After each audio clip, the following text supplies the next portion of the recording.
بالکل متنازع نہیں، بالمتفقہ اتفاق رائے کے ساتھ پارلیمنٹ کے اختیار کے تحت پاس ہوا ہے. پہلے بھی اسمبلی ہی میں پیش ہوا تھا، آج بھی اسمبلی ہی میں پیش ہوا ہے.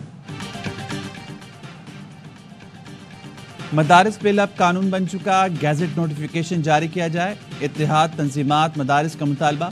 اہم اجلاس کے بعد مولانا فضل الرحمان نے کہا مدارس بل میں تنازع والی کوئی بات نہیں، ہمارا موقف آئین اور قانون کتابیں ہے، ہم اپنے موقف پر قائم ہیں، کسی جال کی طرف نہیں جائیں گے جس سے معاملہ لٹک جائے. دباؤ سے بات منوانا نہیں چاہتے. صدر زرداری سے کوئی جھگڑا نہیں، یہ سمجھ رہے ہیں کہ ان کا واسطہ ان پڑھ لوگوں سے ہے، مگر ایسا نہیں ہے. 26ویں ترمیم کے موقع پر ان کو پتہ چل گیا ہے کہ ہنسی خوشی باتیں نہیں منوائی جا سکتی. تنظیم کے جنرل سیکرٹری مفتی منیب الرحمان نے کہا صدر نے میعاد گزرنے کے بعد نئے اعتراضات لگائے.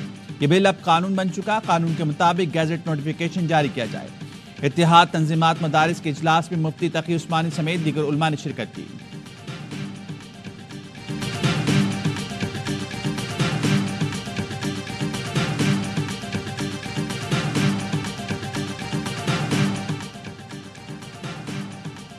کسی کو ضد نہیں کرنی چاہیے. 18,000 مدارس وزارت تعلیم سے منسلک ہو چکے ہیں. یہ لوگ معاہدے سے پھر کر سوسائٹی ایکٹ میں جانا چاہتے ہیں تو ان کی مرضی.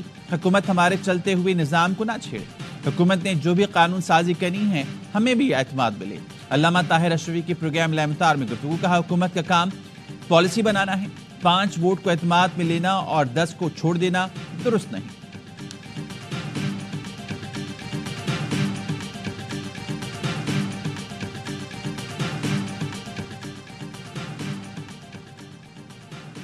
بانی پی ٹی آئی سے مذاکرات ہوں گے یا نہیں، اعلیٰ سطح پر فیصلہ کر لیا گیا. ذرائع کا کہنا ہے 9 مئی کیسز میں بانی پی ٹی آئی کے کیس کا فیصلہ ہونے تک کوئی مذاکرات نہیں ہوں گے. سابق وزیراعظم کے ملٹری ٹرائل سے متعلق فیصلہ ہونے تک بھی بات نہیں ہوگی. ایک اور ذرائع نے دعویٰ کیا ہے کہ حکومت نے پی ٹی آئی سے مذاکرات کے لیے شرط رکھ دی، ضمانت دی جائے، مذاکرات میں جو بھی طے پایا بانی پی ٹی آئی تسلیم کریں گے. حکومت نے مذاکراتی عمل آگے بڑھانے کے لیے بانی پی ٹی آئی کی گارنٹی مانگی. مذاکراتی عمل کو تسلیم نہ کیا گیا تو پھر مذاکرات کا کوئی فائدہ نہیں ہوگا. حکومت کی جانب سے پیغام پی ٹی آئی کی قیادت تک پہنچا دیا گیا.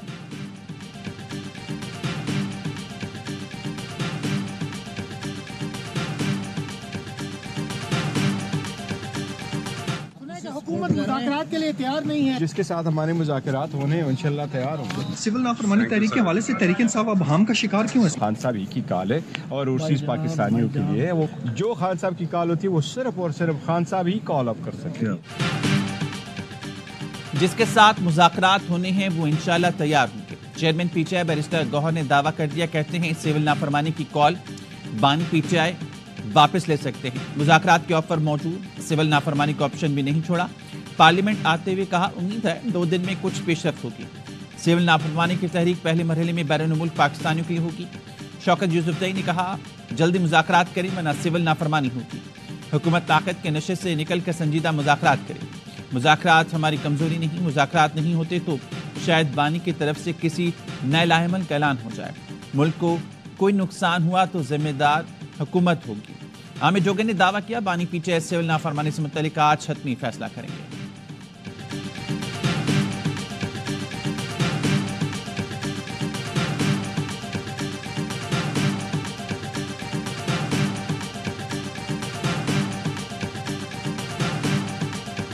مذاکرات ہونے ہوتے ہیں تو پھر لوگ خاموش ہو جاتے ہیں، زبان بھی اب نرم کر لیتے ہیں. مذاکرات کا جو انیشیٹو جو ہے بانی پی ٹی آئی کو لینا چاہیے. 6-7 آوازیں جو ہیں مختلف آ رہی ہیں تو یہ مذاکرات کا تو نہیں ہے، تو مذاکرات ہیں. پہل کریں، زبان نرم کریں، چپ رہیں. خواجہ آصف نے پی ٹی آئی کو مذاکرات کا طریقہ کار بتا دیا. کہا بانی پی ٹی آئی کو پہل کرنا ہوگی. یہ مذاکرات نہیں مذاکرات ہیں. پی ٹی آئی کے اندر یہ الگ الگ رائے ہے. بات چیت کرنا ہے تو حکومت یا اسپیکر کو بتائیں. پی ٹی آئی کی طرف سے ابھی تک کسی نے رابطہ ہی نہیں کیا. وہ کوئی بات رکھیں گے تبھی جواب دیں گے. بیرسٹر عقیل کا کہنا ہے پی ٹی آئی مذاکرات کے لیے سنجیدہ ہی نہیں. ان کی گارنٹی کون دے گا؟ اڈیالہ والے پر کوئی اعتبار نہیں. پی ٹی آئی کے ہر لیڈر کی بات مختلف ہے. بیرسٹر گوہر کہتے ہیں مذاکرات غیر مشروط. علی امین نے کارکنوں کی رہائی کی شرط رکھ دی.